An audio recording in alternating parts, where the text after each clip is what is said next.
Welcome back. In this session, we'll get to understand how to install Docker Desktop on Windows client operating system. So I'll be sharing another particular session on how to run Windows containers on Windows Server operating system. But in this session, we'll focus on the Docker Desktop variant or the Docker Desktop edition. So this Docker Desktop edition is free for small businesses. So there are two criterias.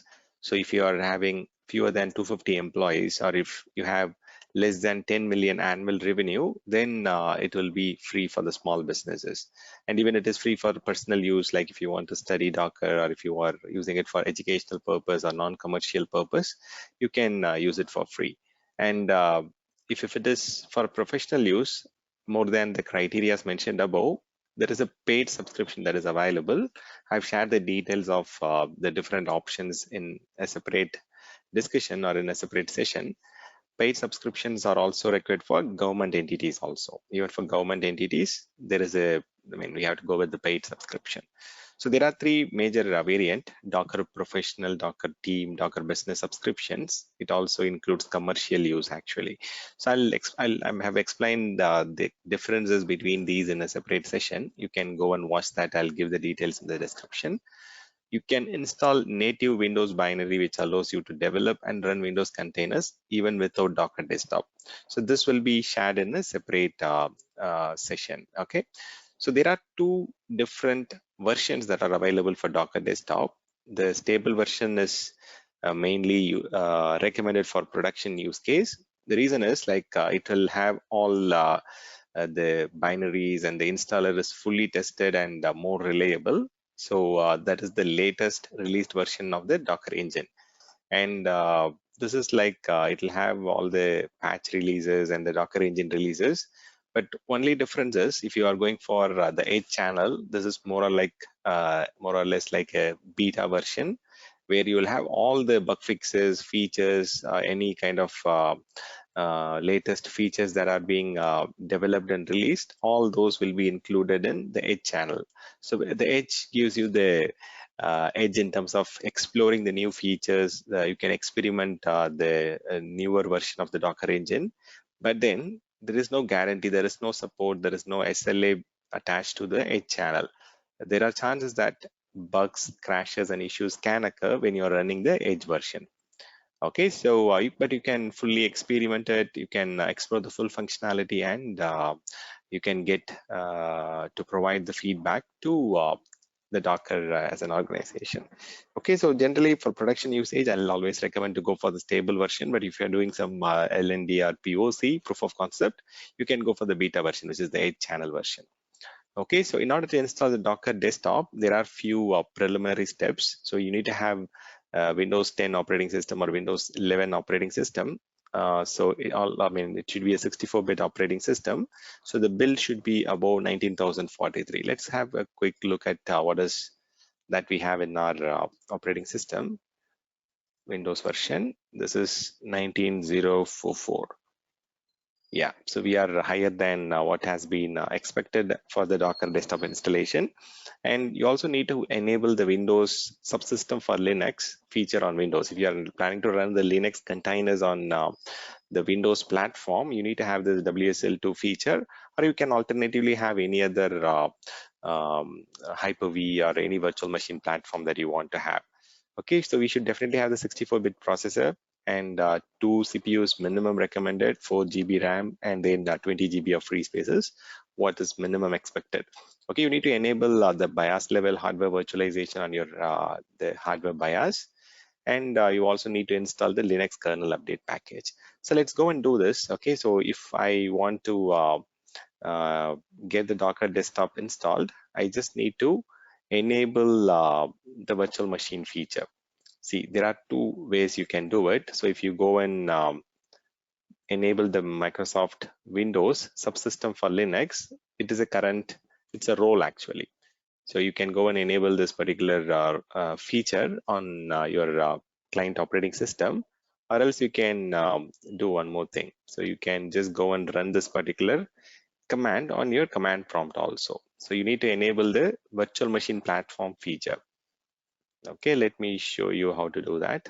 So you can use the command prompt or the PowerShell to enable the virtual machine platform feature. Okay, and the Microsoft Windows subsystem feature. I'll just say yes. Okay, it's going to restart your machine while okay, just give it a second. Okay, so let this also get completed. I'll close these two. One more thing what we can try is we can try and update the kernel package. Just a second, let's try and do that. Okay, I'll open up the browser. Possibly there are chances that when we try to update the WSL, it might show us some error because like there is a pending reboot. Okay, so it says the update only applies to the machine with Windows subsystem for Linux, which means it is not properly installed yet. So let us do one thing. I can just go and say WSL -- install.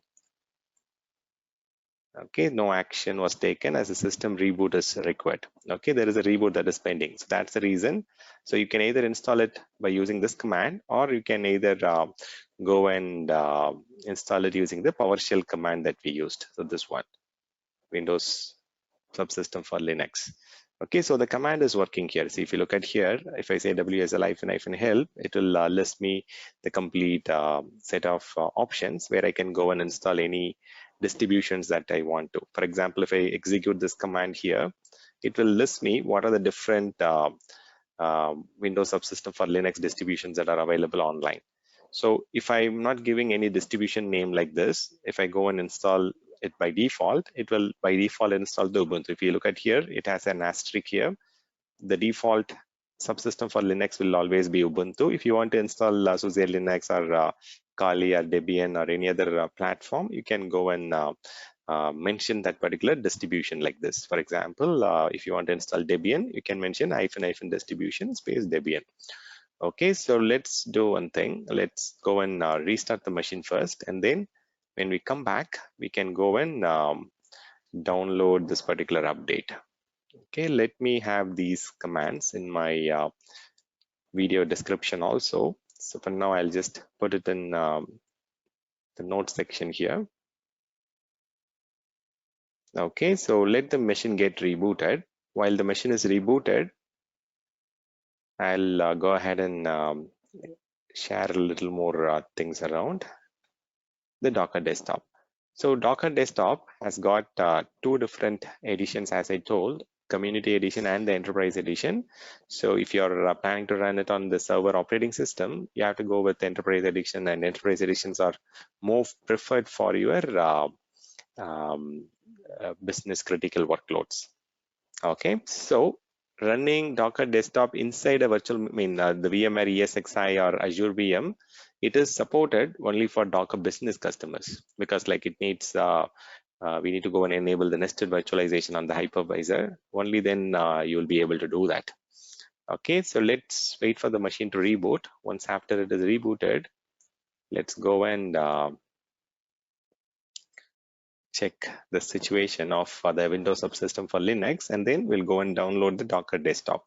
So Docker desktop is available for free download. I'll show you how to do that. And once after that is available, there are more than one option to get that installed. You can either go and install using the command prompt or the PowerShell, or you can do a graphical GUI driven installation. So I'll show you that. Okay, so for now, I think it has rebooted, and let me log into the system again. Okay, so it's still not rebooted. It's just still in the prompt. I can just go and reboot it properly. Okay, now it's getting rebooted. So you can, once after we download the Docker desktop installer, you can go and start the process by using the PowerShell command, or you can use the Windows command prompt to start the installer exe. Or if if you are interested in doing the graphical way, you can go and double click on the installer, and the executable will get things installed. Okay, let's go and see the options here.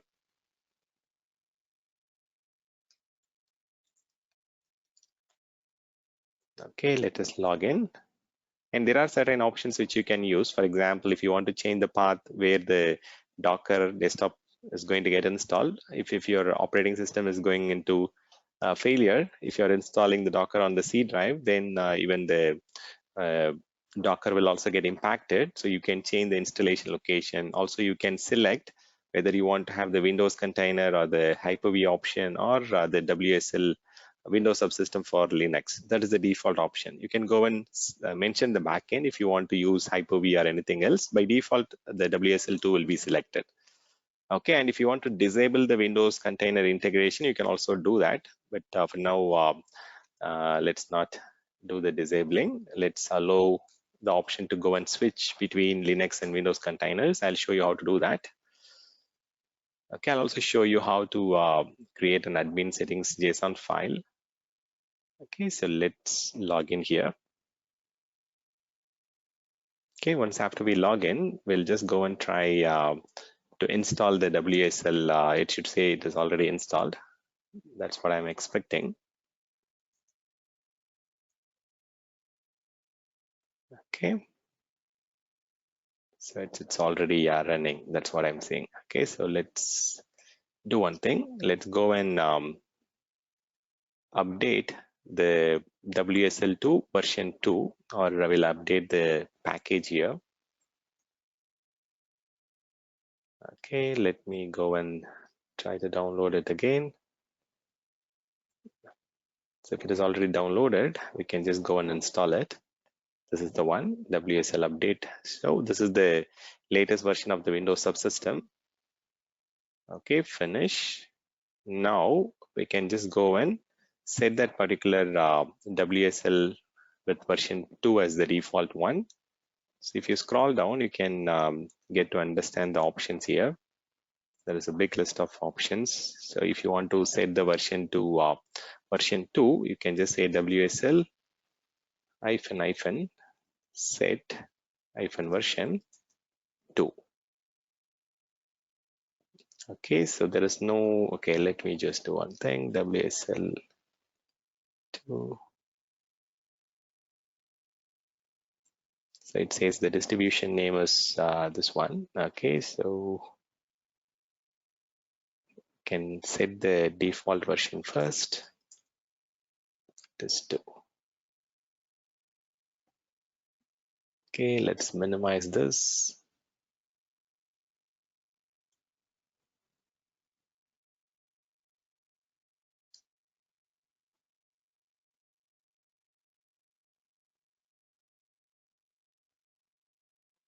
Okay, just a second. I'll just show you the command.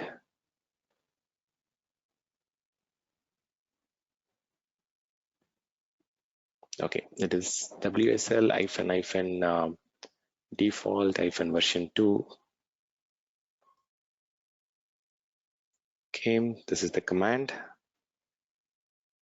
Okay, so I have to use both of them in conjunction, not just -default or -version. You have to use both of them together to set the version to 2. Now the operation has completed successfully. And let me close this. Now let's go and download the Docker desktop for Windows.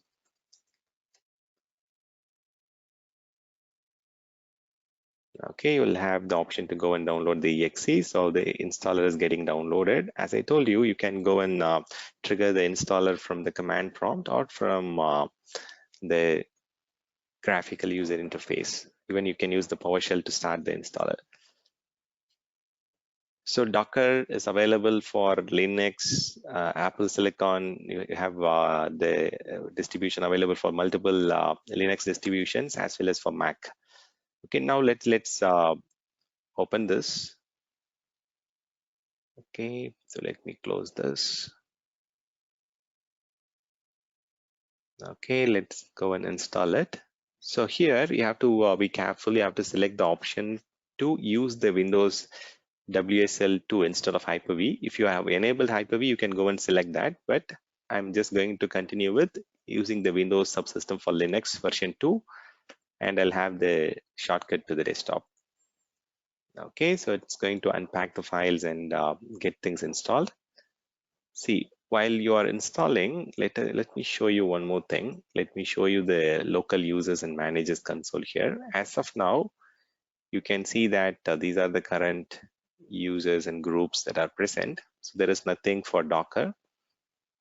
Even you can see that this has got only the default users and the user account that I'm using, which is the Stan account. And let's wait for any changes here. Okay, so currently the package is getting unpacked to prepare the machine for installation. It will take all the Docker for WSL ISO, all the Docker CLI, the Docker Compose.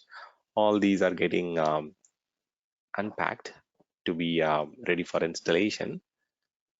Okay, so let me minimize this. So while you are running the Docker desktop, sometimes you'll get the Docker desktop access denied message. So you have to go and verify whether the user that you are running the installer is part of the Docker users group. So with the required privileges to go and install it. And sometimes the antivirus software might also be incompatible with the Docker desktop. So you have to verify that, and you have to exclude, or you have to just allow the Docker desktop to run on the antivirus configuration. Sometimes there will be conflict when you're running multiple different hypervisors, but then the latest version of Docker desktop is pretty much good to run along with your virtual desktop. So you can run virtual machines on virtual desktop, and you can run containers on Docker desktop in parallel. So there is no issues. So once after you complete the Docker desktop installation, you have to go and restart the machine. Okay, so it is pretty straightforward.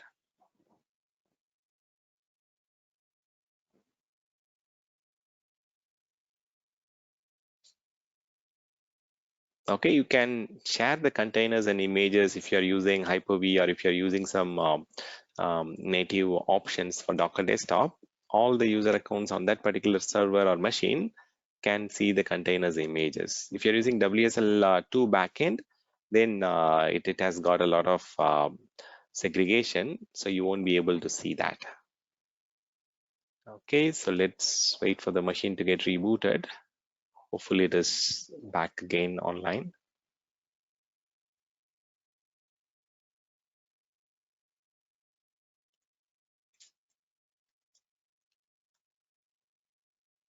Yeah, it is online.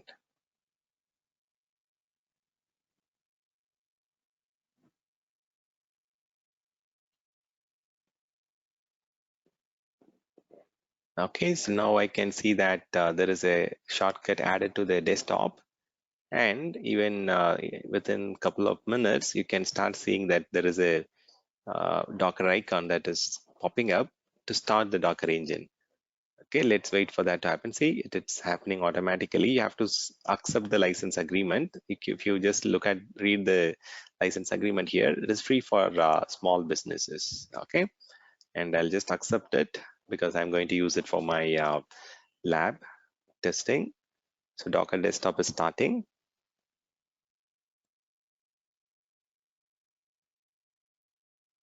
Okay, so let it take it some time. So once after it starts, we'll just go through a couple of basic commands, or the first set of commands that we generally use in Docker desktop.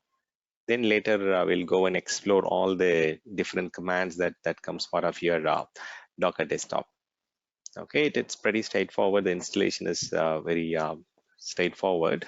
Okay, so we'll just it'll take a couple of minutes to start. And if you have already created a Docker Hub account, you can also sign in. Okay, it is there in my another session on how to go and create a Docker Hub account. It is pretty straightforward. Okay, so you have to go and give a username and email address and the password. So you can just give scale up a Stan. Just for an example, this is the account that I've created, and you have to enter the credentials to integrate your Docker desktop engine with the Docker Hub. Okay, so now I have got the Docker Hub integrated. It's successfully logged in. If you look at here, now I'm logged into my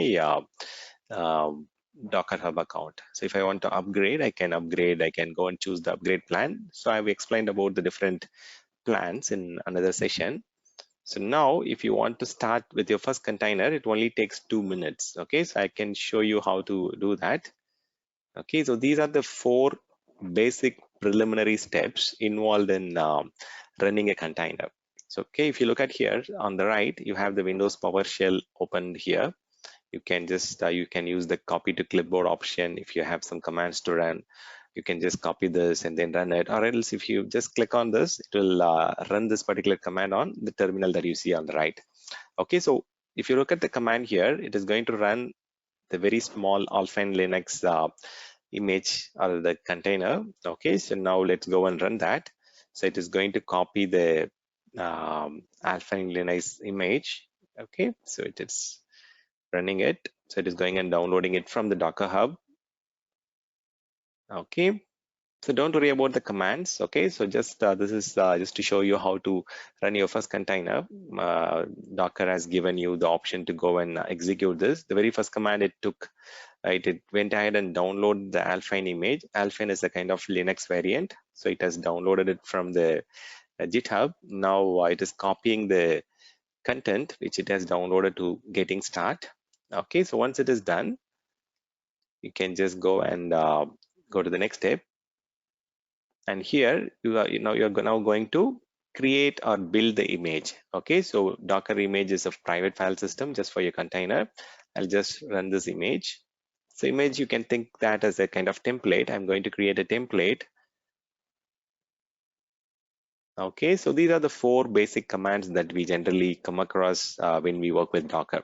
Okay, but we are going to explore all the basic commands, all the advanced commands in the upcoming sessions. But for now, so first thing is you need to clone the parent image, or you have to download the base image from the Docker Hub, and you can do whatever modifications you want, and you can build that as an image or a template, and you can run it anywhere across your landscape, either on premises or in private cloud platform or in the public cloud platform.